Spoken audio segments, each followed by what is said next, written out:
Hey everybody, it's Galmadex, and welcome back to another Pick 2 draft of Through the Omenpaths, the newest set on Arena, the Magic Arena in-universe versions of the Spider Man set. This is, again, Pick 2 draft, so 4-person pod taking 2 picks at a time. With that spiel out of the way, let us get into the Pack 1 Pick 1. Not sure how I feel about Chosen by Valgavoth. I don't think there's a whole ton of good ores and equipment in this set, so it's not the greatest ore to slap on one of your cards, and you can only slap it on one of your cards. You can't, put it on an opponent's creatures or removal spells, so I'm not super high on it. And then Cavero is fine, but not super exciting for a card that glues us into 2 colors specifically. So I kind of like just staying open, taking the 2 best removal spells here.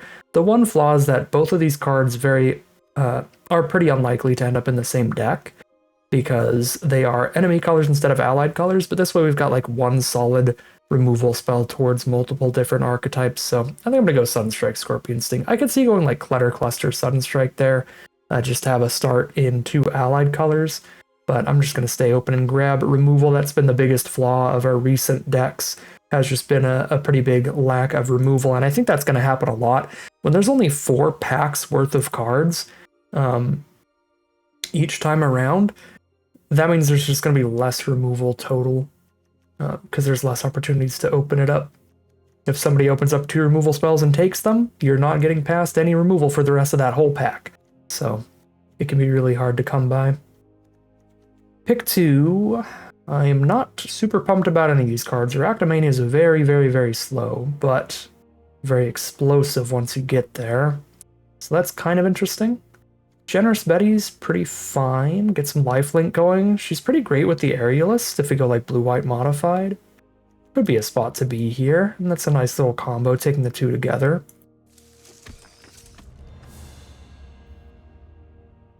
Pick 3. Gallant Citizen, sticking close to mono white for now, seems fine.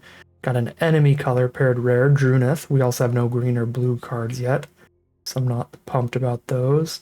Yeah, I don't mind the Citizen, and Favorite Fighter is also one of Green's best commons, so maybe a push towards green-white here, taking the Fighter as well. Although I could also see a Nil here being good. This is very good in specifically blue-black. That's where almost all your creatures are villains, so we could take that and still have, a black-based deck as a backup plan, but I'm just going to push heavy into white here, I think.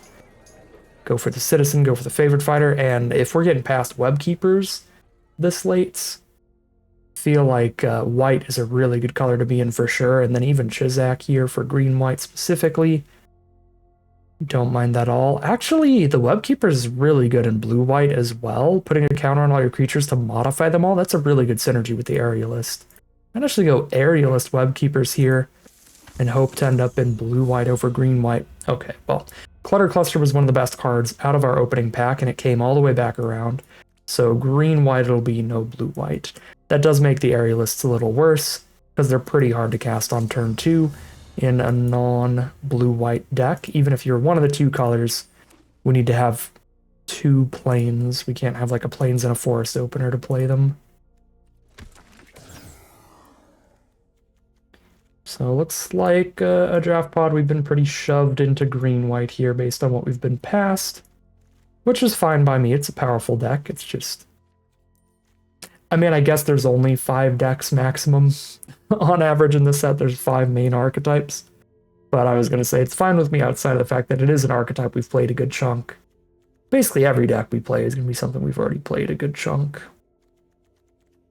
There's a solid black rare. But we really just, after the Scorpion Sting, we saw 1 copy of Fell as kind of the only other black card throughout that pack. And green-white has looked quite open, so I think we just take the excellent green-white uncommon of Janai and Hoppy, and the best on-color common with Favored Fighter, or the Suburban Sanctuary. Suburban Sanctuary making it a lot easier to cast these Aerialists on curve if we play this turn 1. That helps a lot. Yeah, I don't think that'd be the craziest, but I'm still going to just take the creature here. Get a Chizak here. Passed up on one earlier, and then the Leyline Weaver is excellent with the double Favored Fighter. Turn 2 Weaver into turn 3 Fighter is gnarly.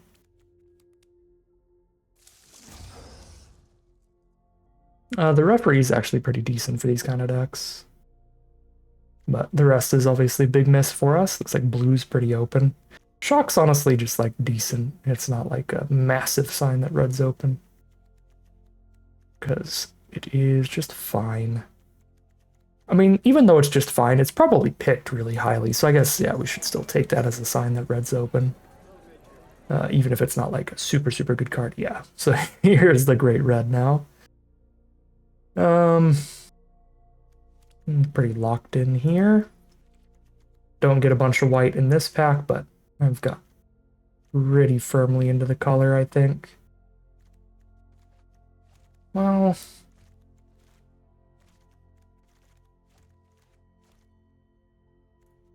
the on-color stuff is so filler that the fact that we could take two really, really good red spells could be worth that potential pivot chance. And then, yeah, this looks kind of real.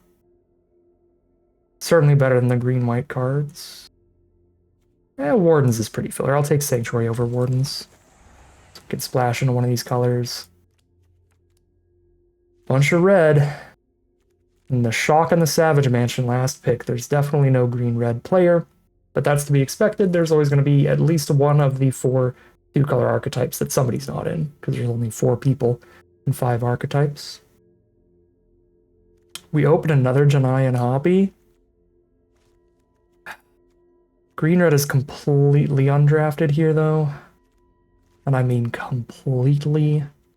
We have a Wisecrack as well. We do have a replacement removal spell there. Sakao Finisher. Cosmo's removal. Okay. We've been playing a lot of green-white lately. Let's get a green-red deck in here. So we just go double green spell in this pack. They're much better.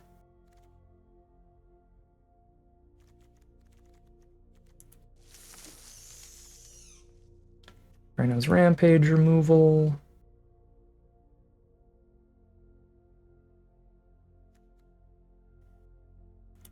Favorite fighter. Triple favorite fighter with the Rhino's Rampage should be pretty nice. Because I could cast this and the Rampage in the same turn. Another cluster.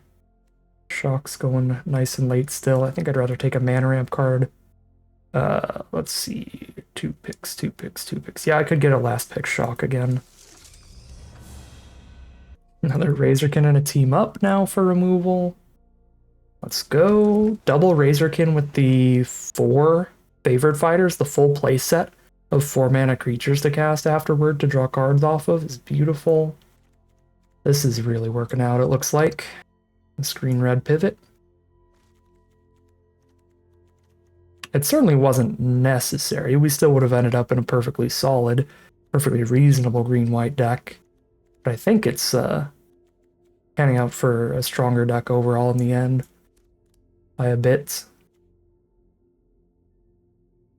Not a huge margin, but a little bit.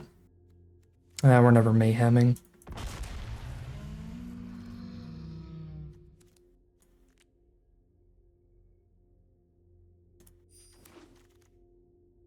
No last pick Shock this time. Fair enough. I mean, there were worse red cards in this pack by a good margin.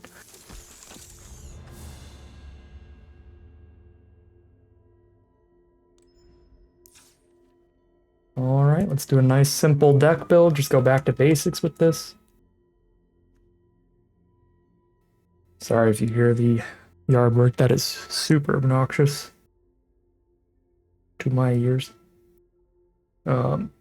It's going to be 15 to 17 creatures, and then all non-creature spells. We're at 24 creatures right now, so we can cut 7 of those.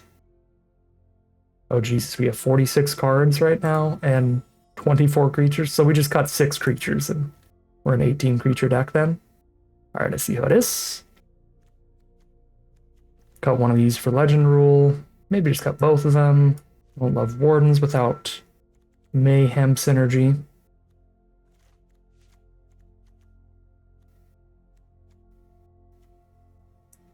This card's very bad without Mayhem synergy. Spider count. Spider count 9. Good enough for Rizna. Try things out. Let's just cut all these. One more to cut. Should probably one of the many, many top end spells. It could also be like the 2-mana 3/1. I don't see this as a deck that's trying to curve out aggressively. We're like some ramp cards towards the big stuff. A lot of stuff that cares about mana value 4 or greater. So go really, really top end heavy. Yeah, I should cut the Fanatic here. Call it a deck there. I've got double mansion. I don't think I want a cityscape as well. Just go 2 tap lands in here. Call it a deck here, hop in the gameplay, and see how well green-red beatdown does. Got the Wombo combo opener. Turn 2 Leyline Weaver, turn 3 Favored Fighter. The Dream Curve. That thing kind of ruins that, because I want to just blow that up before it does anything crazy. The card is really, really strong, because like even if you kill it, they just get a 1/1 citizen, but if you don't, it flies over, gets a web sling, gets picked up, and gets a 1/1, then it comes back, gets another 1/1 later. The card is super good. I guess because Leyline Weaver has reach, it still wouldn't have been super super absurd to just lead with that. Oh god, there's Lizard. Get mega bombed here. Yeah, Lizard is super, super high stats for the cost. You get 9 power toughness on the board for only 4 mana. I guess 8, right? You get a 5/5 on your 1/1s is now a 4/4. So 5 +3/+3 on a 1/1.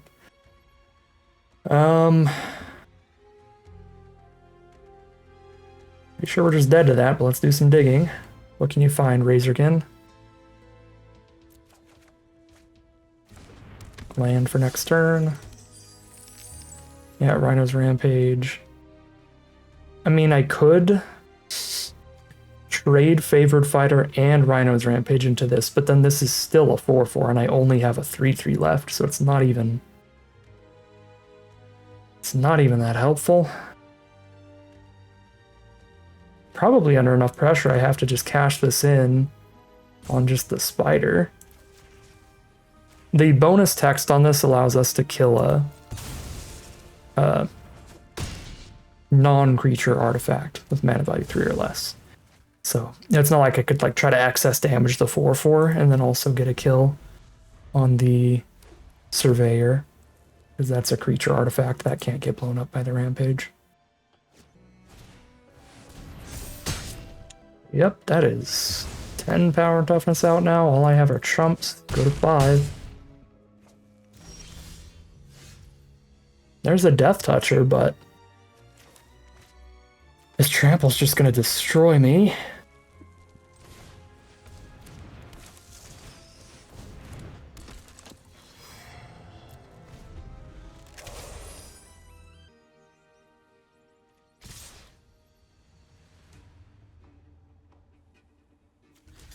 We're dead to like any combat trick, but so be it. I should have done this the other way around. That was a pretty bad block. Because it's the same, I like kill everything, I just take 0 damage instead of 4. They got Sandman too? Just get double bombed the heck out of here? Alright, well. That was a pretty bad block.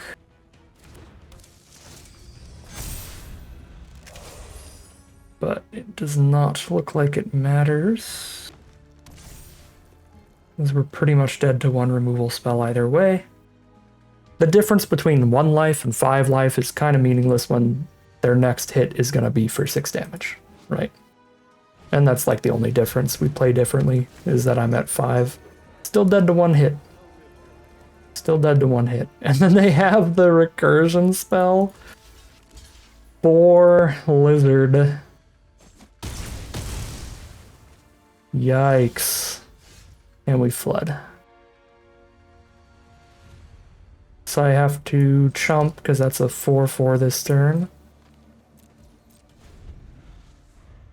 Here's where we do get punished, because we did get to kill Sandman. We're going to get punished by the Lizard thing. Because I could actually let the damage through here if I were still at 5. I wouldn't have to chump just yet. I could go down to 1 and keep the Arachnologist for a turn, but I have to chump now because I'm at 1 instead of 5.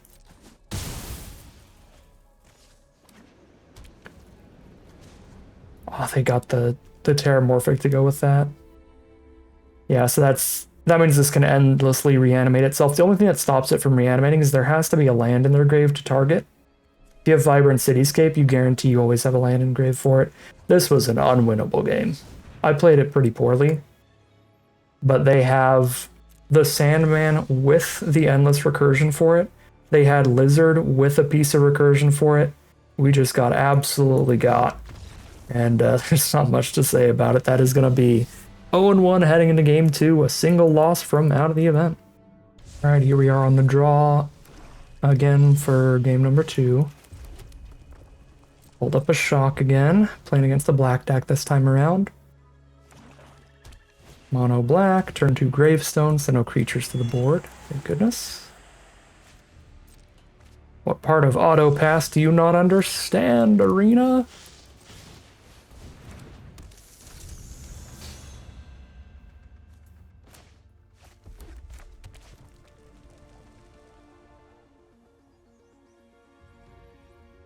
Rakdos it is. Black-red Mayhem cares about discarding cards and casting them for alternate mana costs when they do.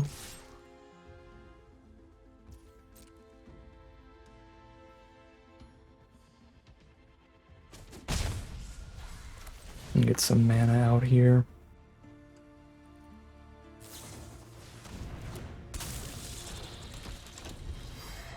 That's a good target for our shock. Chaldea Brawlers can trigger all their Mayhem stuff.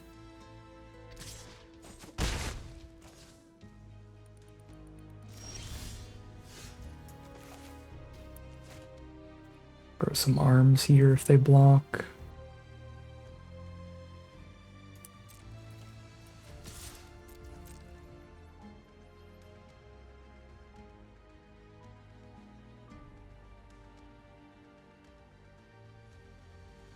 And then if they don't block, we play Razorkin and Shock.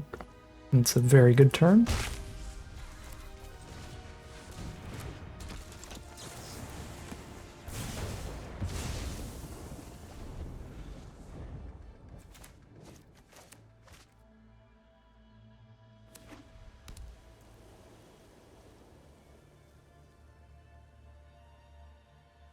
Very bold white splash here. There are no red-white or black-white dual lands. So this white splash is going to be off of just basic plains and maybe like the 2-mana 2/1 that puts whatever land type they want on top.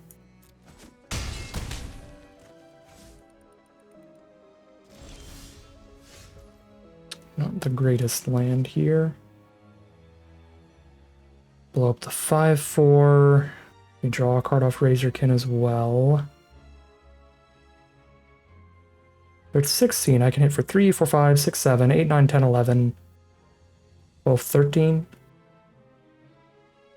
I don't have enough green mana to cast both these in one turn. And I have to spend the full 4 on this in the first place. I don't have a 4 mana value card, so we definitely can't lethal right now. I could actually blow up the Gravestone with Rampage. If we grow extra arms this turn. Is that worth it? I don't think they're going to be sacking that anytime soon. They have to play to the board right now, so probably not. Okay, let's just get some extra damage in and slow them down enough to not die next turn.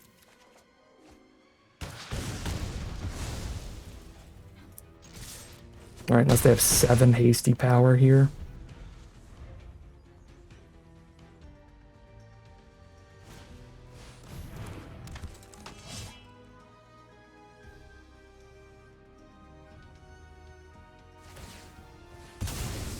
Well, they are going to have the time to sack Gravestone. Surprising. Oh, well, there's the splash. Incredible rare, draws them a card every time they hit us with a creature and gets a counter on the board every time they attack with anybody. Really, really powerful. Red-white rare.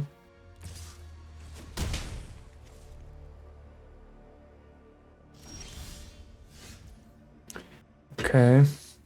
Could have 11 power on the board. They have a single aces to block with. That blocks there. They take 1, 2, plus 7, 8. Lethal? I don't know if this is lethal no matter what, but it at least forces a chump, which is very good.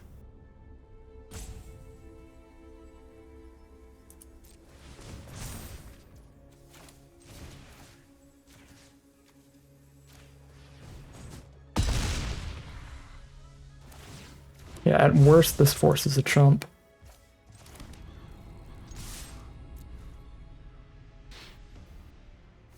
Five, 6, 7, 8, 9. Oh, it is lethal. It's exactsies. Okay. That is a very close one there. We're down to 7. They've got a bomb in hand, but it is a victory in the end. We are 1-1 heading into game 3. Okay. No double green for Citizen makes this hand really awkward. We play 1 Clutter Cluster and then wait for 6. 1 Forest makes the hand good. The majority of the spells that we draw are castable as well because we do have both colors. I'm going to keep it. I'm going to take the risk.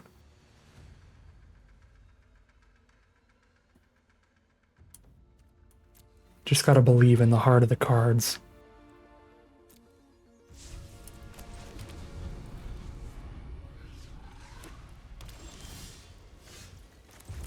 Well, we got a curve out.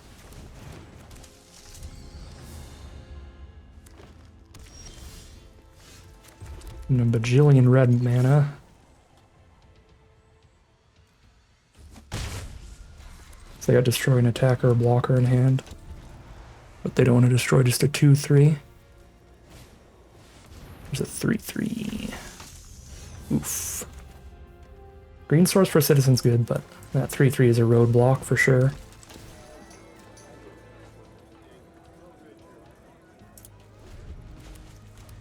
Favorite Fighter is a great draw.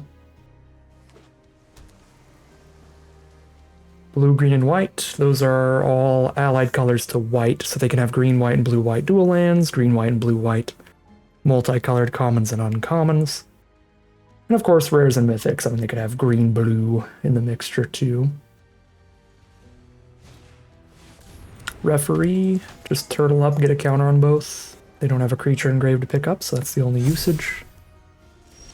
Which is a-okay. What do you got? Razorkin. What are we going to draw here? Second favorite fighter. Alright. And then that draws another card when we play that. Yeah, we'll just ride this Razorkin value as long as they let us keep it. Like, I could play Kazuo next turn, but that would mean letting this favored fighter be exiled forever, because once I play another spell with mana value 4 or greater, that one goes away forever. So I don't want to do that, really. You can combat trick my favorite fighter. Together, we are unstoppable. They could have the destroy an attacker or blocker as well. That's also fine here. And that makes it so any other blocks are pretty bad, right? Because we're pretty sure they had destroy an attacker or blocker because it stopped on our attack earlier. So we definitely don't want to multi-block or they just end up blowing up all of our stuff.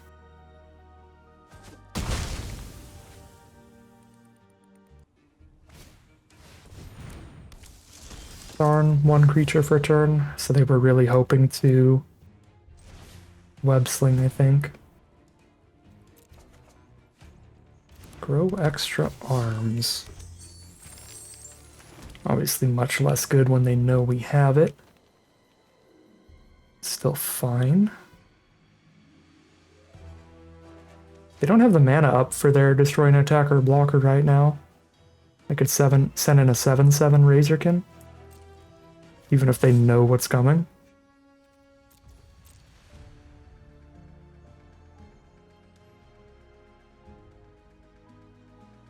So this gives me a good opportunity to cash this in just right now.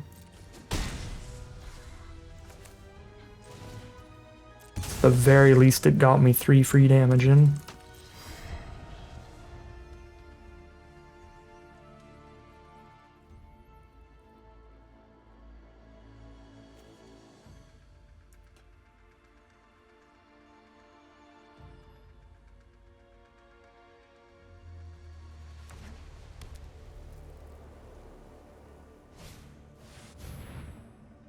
Okay, Mothwing Shroud. That's probably going to get rid of Razorkin then.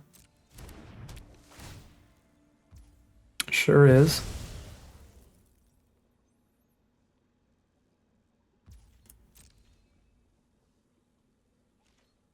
And they pass through. Okay. Fighter can't be blocked by more than one creature. They cannot block Fighter well. They can only single block it. So they probably do finally play Destroy an Attacker or Blocker. And just plop it on the Fighter. We get rid of that. The 2 damage from Kazuo is really not going to do anything here. But it might be worth it just to get a 5/5 first strike on the board for our next threat post Favorite Fighter.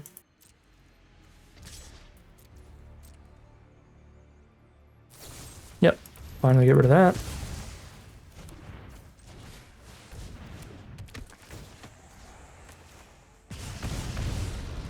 Yeah, I think we just play out the threat. Miss out on a +1/+1 counter there. Choosing to get Kazuo down right now. But all in all, worth it. Favorite fighters now, even if they kill Kazuo, I've got another threat after that. Let's go. Boom, they're down to 8. Here's my next threat. And we get to juice up this Clutter Cluster till it is also a must-be-killed threat.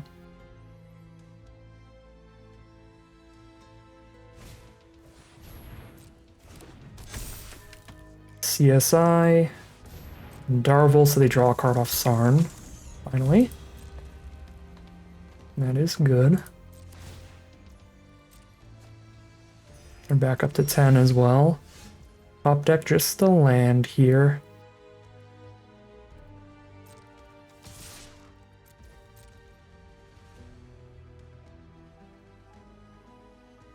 With our +4/+4 trick, they can't block anywhere profitable here because they can't double block Fighter in the first place, and even if they block Kazuo with the whole board, I can ruin the block. Chump take 4 it is. I could put them to dead to shock. I only have 1 shock in the whole deck, but making them dead if I top deck it is kind of exciting. That would also make them dead to Wisecrack. But it gets rid of the flexibility of using this against blocks. I think it's still worth it. Okay, there's the concession. They're over it. Put them to 2, dead to multiple top decks. They are done with that nonsense. We are 2-1. We have recovered from our 0-1 start to at least a 50-50 record here as we head into game number 4. Here we are for game 4 against a literal trash bag. I don't know why. We are on the draw this time around, so our opponent has the aggro advantage for potential curve outs, but they do not have a curve starting on turn 2. They're a green-white deck. Nothing yet. Here's our Gallant Citizen. We've got an incredible curve out from turn 2 onward. Citizen, Razorkin, Fighter, Web Keepers. They miss land 3. That's absolutely wonderful for us. You know, they could have like a flash 2/2 or something here. I'm not the most pumped about 1 single point of damage, so we'll just pass through combat. I guess if they had a flash 2/2, they would have played it last turn. So unless they top decked one right there.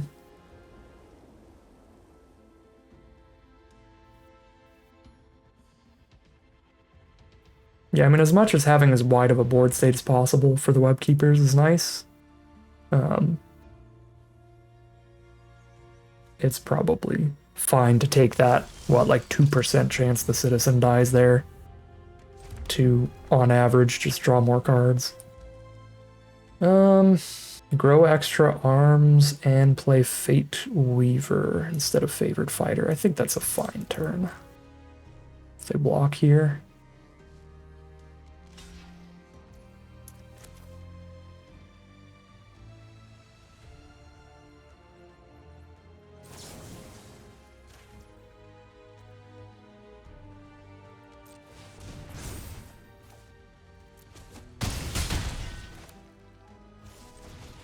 For Bajillion, still play a creature.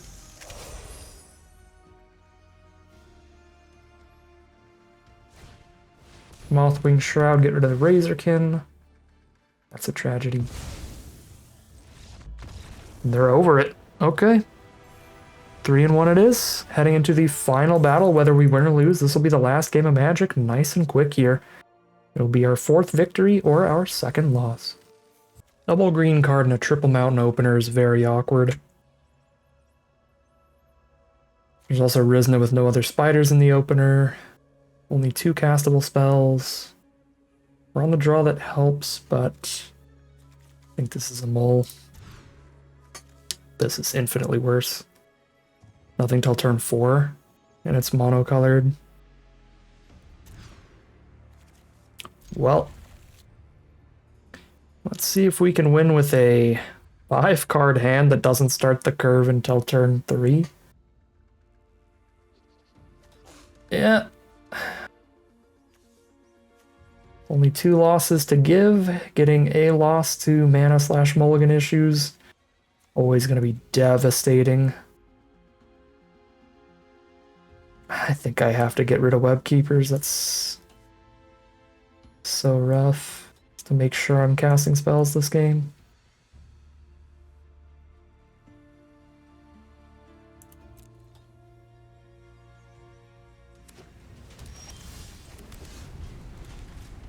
Only way to know that we're doing something no matter how we draw. Mole to 5 against turn 2 Leyline Weaver on the play from our opponent.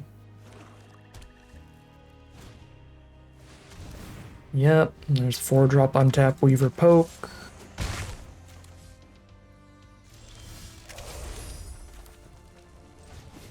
Drop Razorkin, but they're a black deck. There are 5,000 removal spells at common in black in this set. I doubt Razorkin is still around. They could Deadly to Caress the Razorkin. They could Scorpion Sting the Razorkin. When I say at common, I mean common or uncommon. They could do the... put it on the bottom of the library card. They don't have any of those. But again, every single black removal spell in the set would kill Razorkin. Okay, there's the shock for the Leyline Weaver. I'd love to have had that in the opener, but still deal with it now. The fact that they couldn't kill this Razorkin is very, very helpful. That gives us the opportunity to potentially get some of our card advantage back that we lost to mulligans.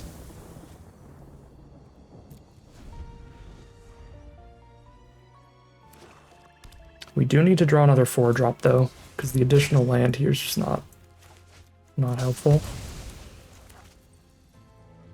As the draw off Razorkin, go to 8.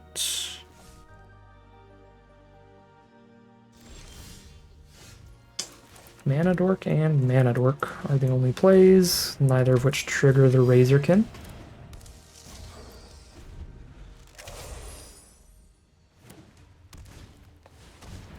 There's a Mana Dork of their own. Little Common Crook, sure. It's 5 toughness against 4 power.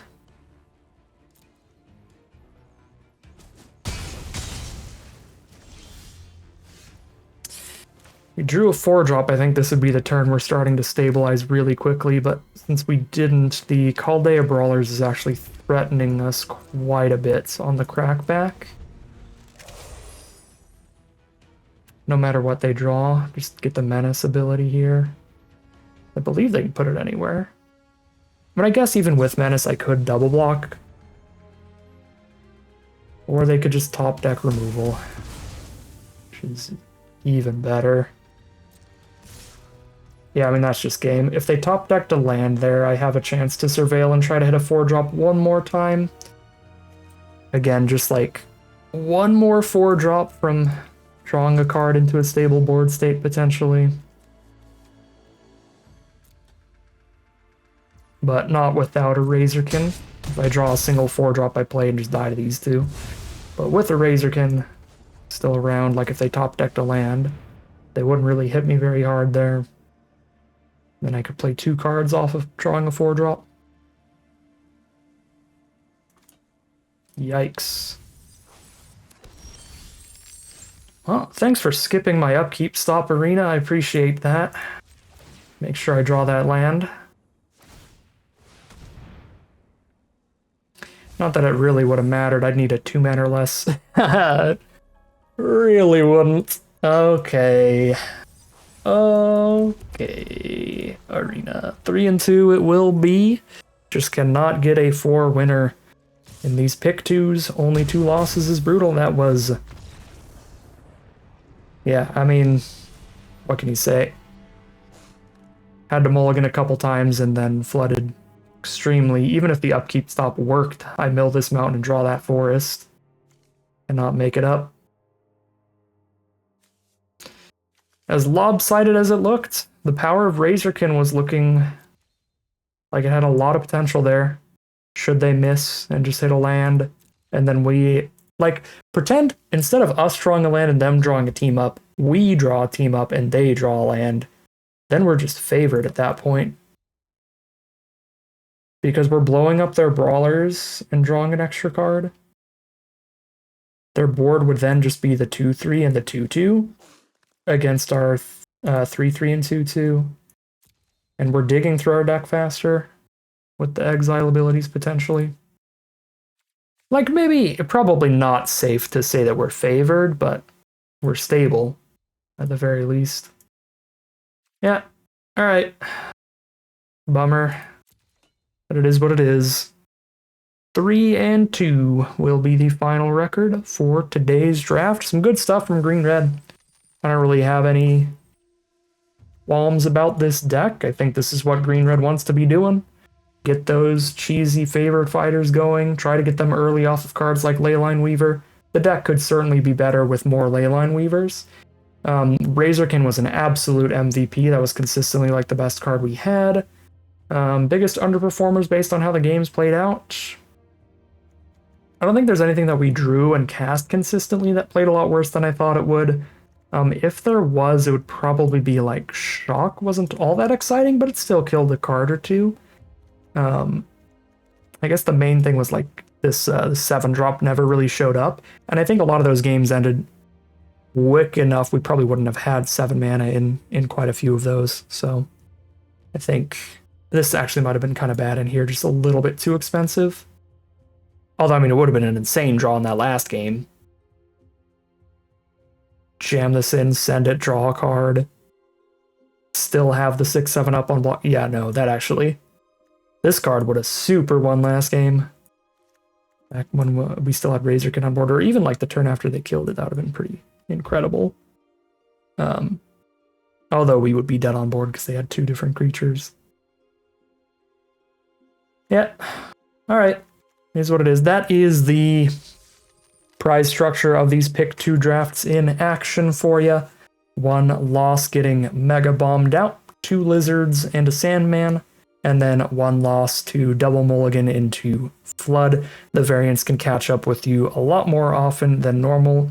If it only takes 2 losses to lose instead of 3, a lot easier to get just some rough losses and be out of it than normal. This could have easily ended 0-2 if we just drew the hands that we drew in game number 2.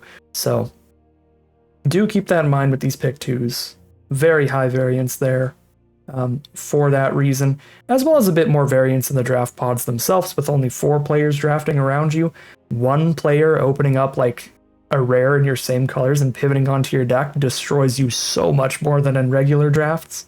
So yeah, high variance stuff here in pick 2, but luckily enough, it didn't catch up to us until that final game of Magic. We got to play the maximum amount of Magic, and we got to get 3 wins in between our 2 losses today for a solid run with a positive win rate and more gems than we paid to enter, so we will take that. But that is going to end today's video. As always, I'd like to thank my patrons and YouTube members for their support, as well as you for watching the video. If you enjoyed it and you're interested in seeing some more, you can always like, comment, and subscribe to tell the YouTube algorithm to send some more in your recommended feed. If you'd like to catch me live, check out the Twitch channel in the link in the description below. you'd like to support the channel directly, you can check out the Patreon link in the description below. And other than that, as always, thank you very much for watching, and I'll see you again soon for some more Magic Arena.